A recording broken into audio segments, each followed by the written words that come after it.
I, 23 male, live with my husband, 42 male, and my stepchildren, 16 male and 12 female. My husband has bi-weekly custody of his children since his ex lives fairly close by.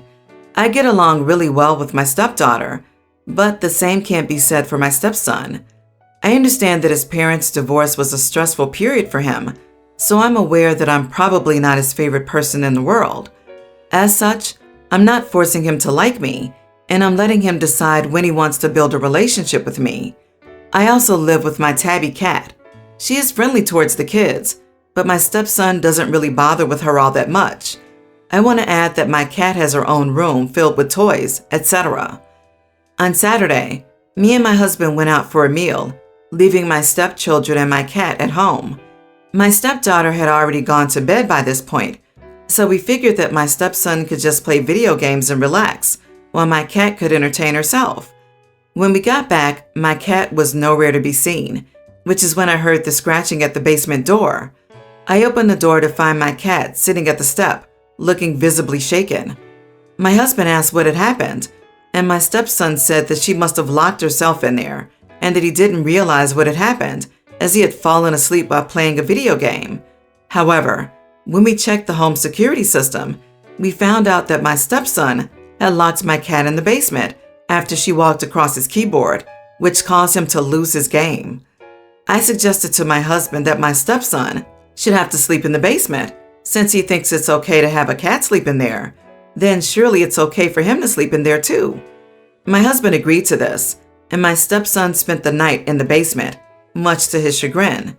He hasn't spoken to me or my husband since then, apart from when he yells at us to tell us that we prioritize the cat's happiness over his own.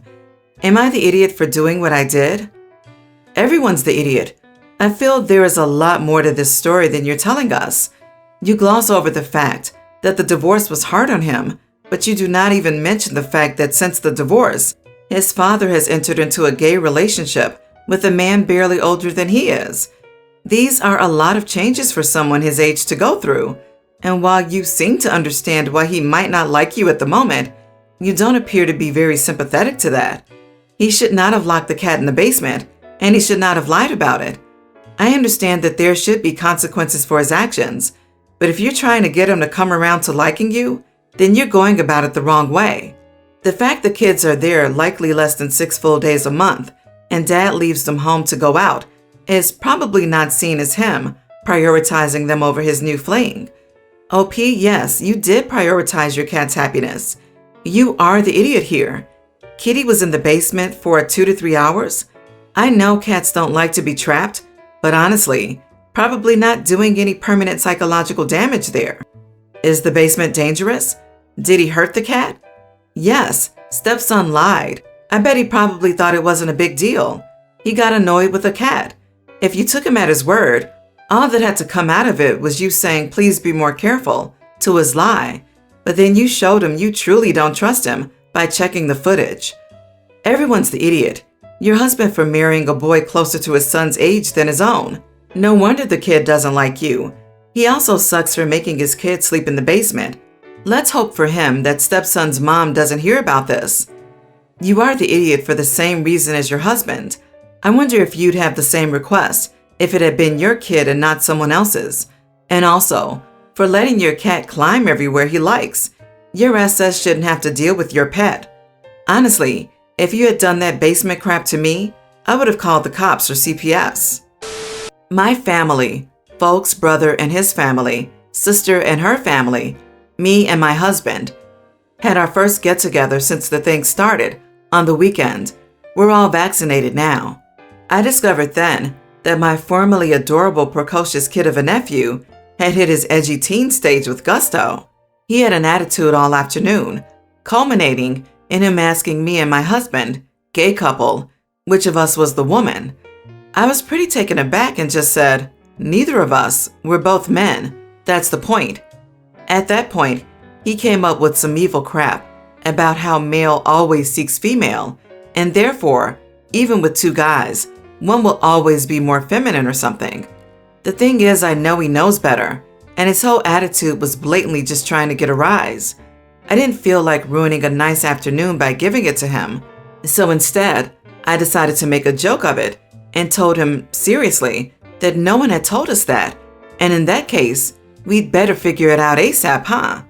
So my husband grabbed a notepad, drew columns for each of us, and we started noting down our various feminine and masculine aspects.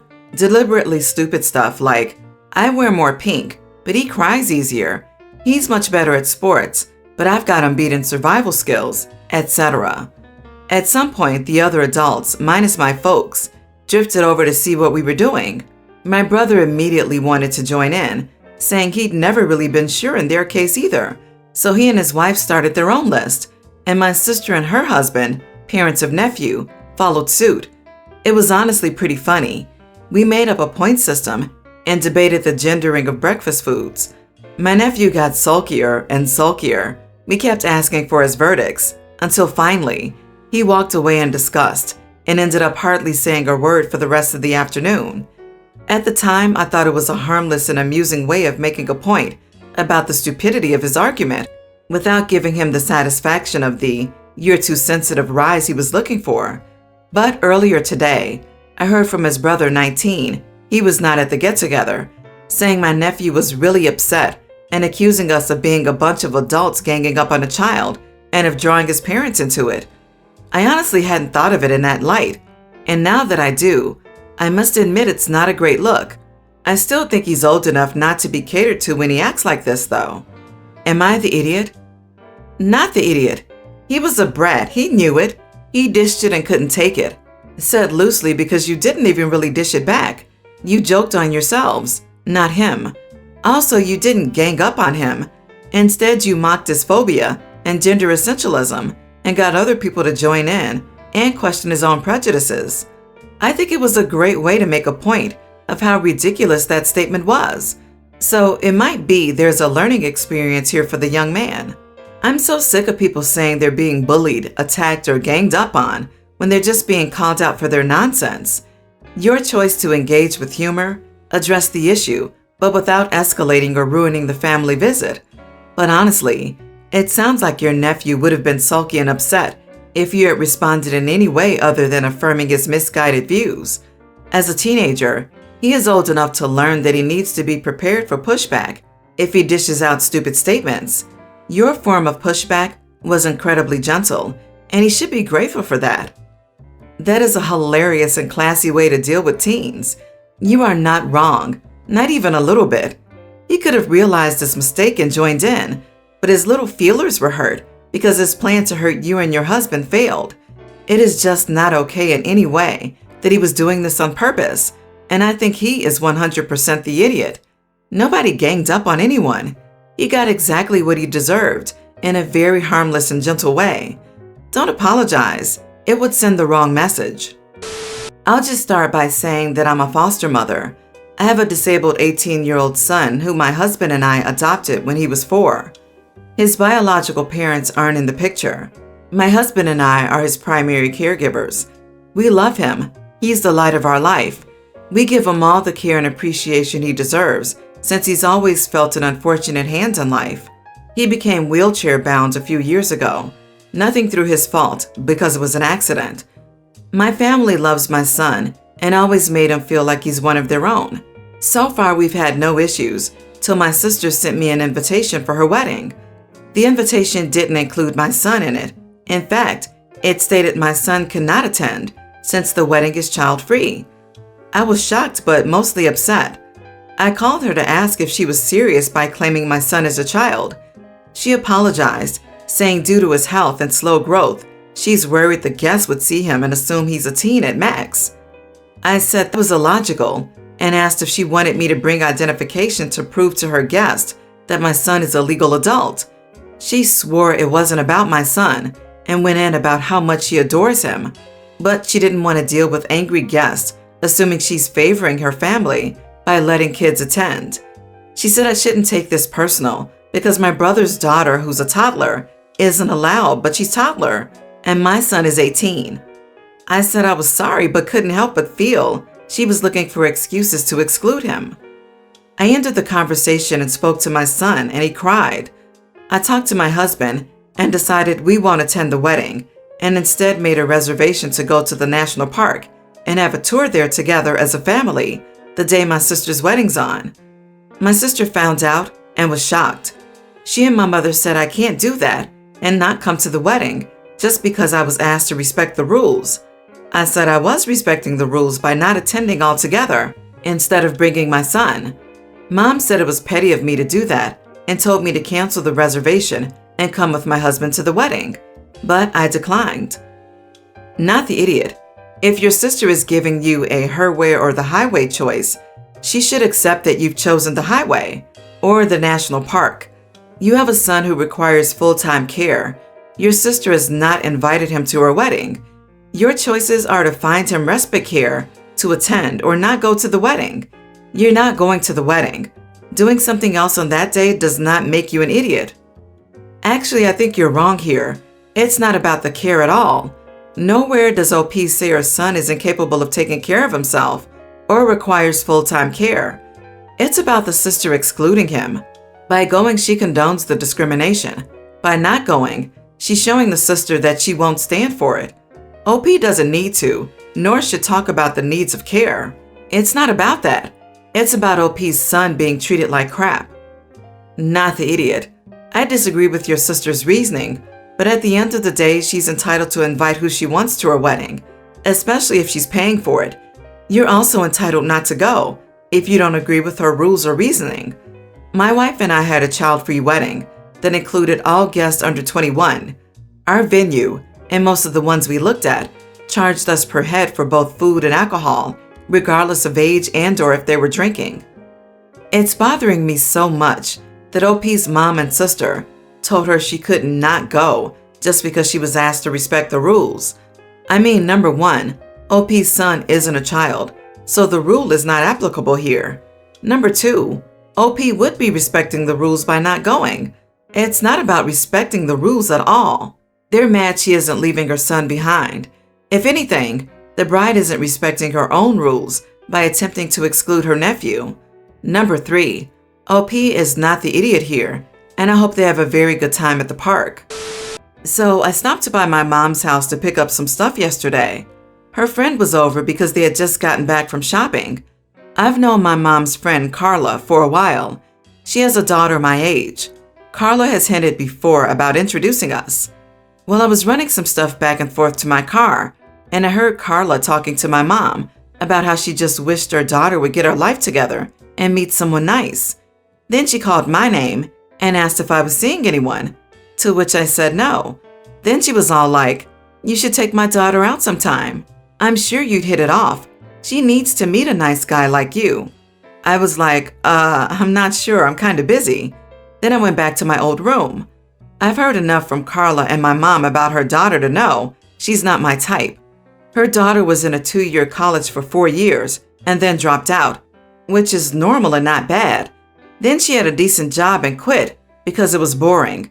She has a sugar problem and is in and out of rehab, and she bounces from one guy to the next and somehow gets them to pay her bills. A while passed and I got what I came for and said goodbye to my mom, and Carla started badgering me. "So when are you going to take her out? I'll let her know." I said, "As I said, I'm kind of busy right now." "Too busy to take a nice girl out on a Friday?" "Yeah, and I'm not interested. Sorry." "Well, why not? She's a nice, pretty girl. You'd be good for her." I was getting annoyed because I felt cornered and looked at my mom for help, but she didn't do anything, so I said, "Yeah, maybe, but that doesn't mean she'd be good for me." "What's that supposed to mean?" "Well, I'm not really into girls that don't have a job and have addiction problems." She flipped out and said she couldn't believe I'd be so rude. She's known me since I was a kid, and she was just trying to fix me up with her daughter. I should take it as a compliment instead of insulting her daughter. I could have just said no. I left and my mom called me later and said that it was really mean to say that to Carla when she was just trying to be nice, that I came off like a snobby idiot. Even if I wasn't interested, I could have been nicer about it. Am I the idiot? Not the idiot. You literally tried to say no several times, and she wouldn't let up. She pushed for an answer and she got one. It wasn't their place to pressure you into a date in the first place. You were direct and honest. They straight up asked why you didn't want to go on a date with her, and then they didn't like the honest answer. Not your problem. Oh my gosh, right? And what is wrong with her mom? It's no man's responsibility to fix her daughter. Tell your daughter to clean up her act for her benefit, not to land a nice guy. Sheesh. OP, Carla wasn't trying to be nice. She was trying to use you. She was trying to get you to spend at least a few hours, and she hoped substantially more time getting her daughter on a better track. I can't imagine where Carla's kid picked up her bad habits. Definitely not the idiot. She asked, you said no. That should have been the end of it. It was inappropriate to push the issue further, let alone get mad when you answered the question she asked. Just some info for my curiosity though. What is the daughter's living situation? I have a suspicion that Carla is pushy because she wants to pawn her daughter off on a guy to get her out of her house. My 28 male pregnant wife, 28 female, invited her parents over for dinner. We have this rule in place ever since we started living together 8 years back. The one who invites gets to cook for everyone. Whoever invites someone over to our home will have to cook and clean up after cooking for the night. This is because the dinners are huge when guests come over, and it's a lot of work. This applies to both me as well as her. So my wife was feeling lonely since I've been having a lot of work lately, and she really wanted to meet up with her family, so she invited them. Today she started experiencing fatigue and nausea, so I told her to tell her family that she's sick, and today would not be a good time for them to come over. She said I could try and cook the dinner for all of us. I refused because she was expecting a lot of dishes, and it's hard work and time consuming to prepare that much. I also have a 9-hour shift today at my work. She wants me to prepare a meat dish, a pasta dish, a rice dish, a soup/stew, fries, finger foods, cooked vegetables with spices, and a dessert as well. Not to mention her brother is lactose intolerant. Her mother has a nut allergy. Her father has high cholesterol. So again, more dietary restrictions. Her sister is vegan. I wouldn't actually mind cooking 1 or 2 dishes for our family, but they expect elaborately set up meals out of us, and they'll leave if it's not up to their standards, which will make my wife feel worse. I'm not mentally prepared to handle the drama that her parents will bring to a dinner on a workday. I've told her before that they're never going to be accepting, and she should stop trying to please them, but she insists on trying her hardest. However, I'm sick of tolerating their barbs and insults directed at my family status and wealth, so I'm not completely with the idea of them coming over. She's mad at me now. Am I the idiot? Not the idiot. Rules are nice and fine, and sometimes it's okay to break them for your pregnant wife, but springing a last-minute multi-dish dinner on a person is not okay. And why can't they come over and keep her company without needing to eat dinner? Why can't they bring food for her? She's pregnant and you're busy. Why can't everyone order takeout? I'm a little shocked that her parents would come over and expect an 8-month pregnant woman to cook for them. Not the idiot. The compromise here should have been you cook 1 vegan meal for everyone, and voila. Or get takeout. Easy peasy. Expecting you to cook 4 dishes, fries, finger foods, and a dessert after your 9-hour work shift just ain't realistic. As in, there's not much time to make all of that and have dinner at a reasonable hour. This is an all-day prep meal your wife wants you to make. It's almost overkill. And just how many people are invited? That's an insane amount of food. OMG, why would anyone, pregnant or not, take this on? Your in-laws should invite you out. That being said, have your wife call and tell them she's not up for it. That is too much to deal with on the best of days. Everyone could potluck if they're still interested in dinner.